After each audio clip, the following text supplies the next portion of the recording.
Hi everyone, welcome to Vani's channel. இன்னைக்கு நம்ம வீடியோல எல்லாருக்கும் ரொம்ப யூஸ்ஃபுல்லான ஒரு ரெசிபி பத்தி தான் பார்க்க போறோங்க. பூஷ்ணிக்காய் போல உள்ள நீங்க புடலங்காய் போல மாற ஆசையா? அப்படினா இந்த வீடியோவை கடைசி வரைக்கும் ஸ்கிப் பண்ணாம பாருங்க. அதே போல என்னோட வீடியோவை ஃபர்ஸ்ட் டைம் பார்க்கறவங்களா இருந்தீங்கன்னா என்னோட சேனலை சப்ஸ்கிரைப் பண்ணிக்கங்க. கூடவே பக்கத்துல இருக்கிற பெல் ஐகானை அழுத்தி அதுல ஆல் அப்படிங்கிற ஆப்ஷனையும் அழுத்திக்கோங்க. அப்பதான் ஃபியூச்சர்ல நான் போடுற வீடியோஸ் எல்லாமே உடனுக்குடன் நோட்டிபிகேஷனா உங்களுக்கு வந்து சேருங்க. எல்லாருமே இந்த ஜெனரேஷன்ல வெயிட் லாஸ் அலையிறோம். ஏன் நம்ம வீட்டுல இருக்கிற பொருட்கள் வச்சே ஒரு தரமான உணவு பொருள், அதாவது ஒரு ரெசிபியை பண்ணி சாப்பிட்டு நம்ம உடம்பை ஏன் குறைக்க கூடாது? அதுக்காக தான் இந்த வீடியோங்க. இதுக்காக நான் 1/4 கப் அளவிற்கு உளுந்து எடுத்திருக்கிறேன். இதோட 1/4 கப் அளவிற்கு அரிசி எடுத்துக்கலாங்க. நான் இன்னைக்கு பொடி அரிசி எடுத்திருக்கிறேன். இதோட 1 கப் அளவிற்கு கொள்ளு எடுத்துக்கலாம். நான் இன்னைக்கு ரெட் ரைஸ் எடுத்திருக்கிறேங்க.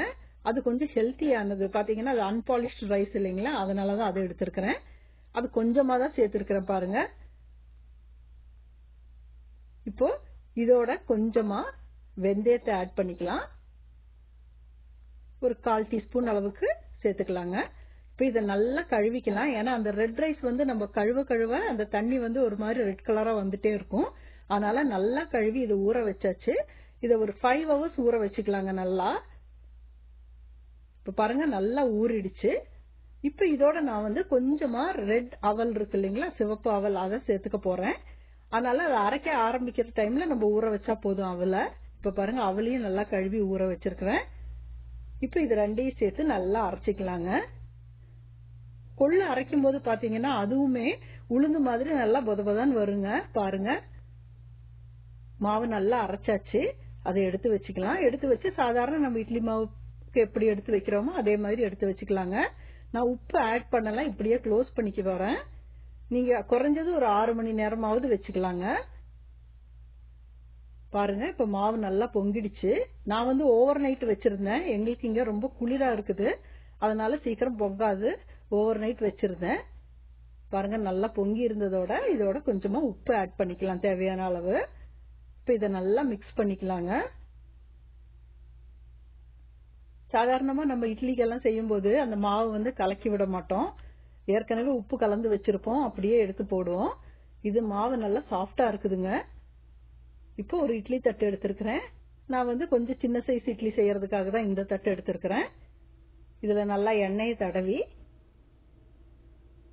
நம்ம மாவு ஃபில் பண்ணிக்கலாங்க. இந்த இட்லி வந்து ரொம்ப ஹெல்த்தியானதுங்க. கொள்ளு வந்து நம்ம உடம்புல இருக்கிற கொழுப்பு எல்லாத்தையுமே வெளியேற்றி விடும், கரைச்சி விட்டுரும். அதுக்காக தான் இந்த ரெசிபி செஞ்சு காமிக்கிறேன் உங்களுக்கு. பாருங்க இட்லி தட்டுல ஊத்தி நம்ம சாதாரண இட்லி வைக்கிற மாதிரியே வேக வச்சு வைக்கிற மாதிரியே எடுத்து வேக வச்சு எடுத்துக்கலாங்க. கொள்ளு சாப்பிட்டு நம்ம கொழுப்பு குறைச்சா ஆட்டோமேட்டிக்கா வந்து நம்ம உடம்புல இருக்கிற வெயிட் பாதி கம்மியாயிடுங்க. இப்ப இதுல மாவு ஊத்தினோம்னா நான் லேசா இப்ப கேக்குக்கெல்லாம் நம்ம கேக் டின்ல ஊத்தினோம்னா தட்டி விடுறோம் இல்லைங்களா, அந்த மாதிரி செஞ்சேன். ஏன்னா இது வந்து ரொம்ப லிக்விடா எல்லாம் இல்ல, அப்படியே திக்கா இருக்குது பாருங்க, பஞ்சு மாதிரி இருக்குது. அதனால அது ஒரே இடத்துல இருக்க வேண்டாம், ஒரு ஷேப் வரணுங்கிறதுக்காக தான் லேசா அதை தட்டி விட்டேன். இப்போ இதை வந்து குக்கர்ல வச்சு சாதாரண இட்லி நம்ம எப்படி அவிக்கிறோமோ அதே மாதிரி அவிச்சு எடுத்துக்கலாங்க. பிரேக்ஃபாஸ்டுக்கு சாப்பிடலாம், டின்னருக்கு சாப்பிடலாம், நீங்க லஞ்சுக்கு கூட இதையே சாப்பிட்டுக்கலாங்க. ஒரே எய்மா நான் உடம்ப குறைக்கிறேன், கொழுப்பை வந்து வெளியேற்றுறேன் நினைச்சுக்கிட்டீங்கன்னா இதை சாப்பிட்டுக்கலாம். கர்ப்பிணி பெண்கள் சாப்பிடாதீங்க, ஏன்னா கொள்ளு வந்து உடம்புக்கு சூடு. இப்ப பாருங்க நம்ம இட்லி ரெடி ஆயிடுச்சு. வெந்திருக்கா நல்லா அப்படின்னு ஒரு டவுட் இருந்ததுன்னா ஒரு டூத் பிக் வச்சு நல்லா போக் பண்ணி பாருங்க. பாருங்க கையில எதுவுமே ஒட்டல, இட்லி ரெடி ஆயிடுச்சு. இட்லியை வந்து அடுப்புல இருந்து எடுத்த உடனே அவசரப்பட்டு தட்டுல இருந்து எடுக்காதீங்க. சூடோட நீங்க எடுத்தீங்கன்னா உங்களுக்கு ஃபுல் இட்லி வராது. அதனால ஒரு நிமிஷம் அப்படியே வச்சுட்டு கொஞ்சம் ஆறுன உடனே எடுங்க. இப்ப பாருங்க நம்ம இந்த இட்லியை எடுத்து பார்க்கலாம், எவ்வளவு அருமையா வந்திருக்குதுன்னு பாருங்க. தட்டுல கொஞ்சம் கூட ஒட்டாம எவ்வளவு சூப்பரா வந்திருக்கு பாருங்க. தட்டு பாருங்க எவ்வளவு நீட்டா இருக்குன்னு. இந்த இட்லியோட அடிபாகத்தை பார்க்கலாம். சாப்பிடும்போது ரொம்ப டேஸ்டா இருந்ததுங்க. ஒரு டிஃபரன்ஸ் எல்லாம் எதுவுமே தெரியல. நீங்க வந்து சிவப்பரிசிக்கு பதிலா நீங்க ஒயிட் ரைஸ் கூட, அதாவது இட்லி ரைஸ் கூட போட்டுக்கலாம். நான் ஏன் இட்லி ரைஸ், நம்ம இட்லியை வந்து அதாவது ரைஸை வந்து கம்மி பண்ணுங்கிறதுக்காக தானே இந்த இட்லி சாப்பிடுறோம், அப்படிங்கறதுக்காக தான் ரெட் ரைஸ் யூஸ் பண்ணிருக்கிறேன். இது வந்து நல்லா டிஃபரன்ஸ் தெரியுதுங்க இது சாப்பிடறதுனால. எனக்கே நல்லா டிஃபரன்ஸ் தெரியுது. நீங்களும் இதே மாதிரி செஞ்சு பாருங்க. இந்த இட்லி நம்ம வேற எதுவும் கெமிக்கல்ஸ் எதுவுமே சேர்க்கறது இல்லை இல்லைங்களா? நம்ம சாதாரணமா வீட்டுல இருக்கிற கொள்ளு தான் யூஸ் பண்ணி செய்யறோம். இளைச்சவனுக்கு எள்ளு, கொளுத்தவனுக்கு கொள்ளுங்கிறது உங்களுக்கு எல்லாத்துக்குமே தெரியும். நீங்களும் இந்த ரெசிபியை பண்ணி பாருங்க. இந்த வீடியோ பிடிச்சிருந்ததுன்னா லைக் பண்ணுங்க, கமெண்ட் பண்ணுங்க, சப்ஸ்கிரைப் பண்ணுங்க. தேங்க்யூ ஃபார் வாட்சிங்.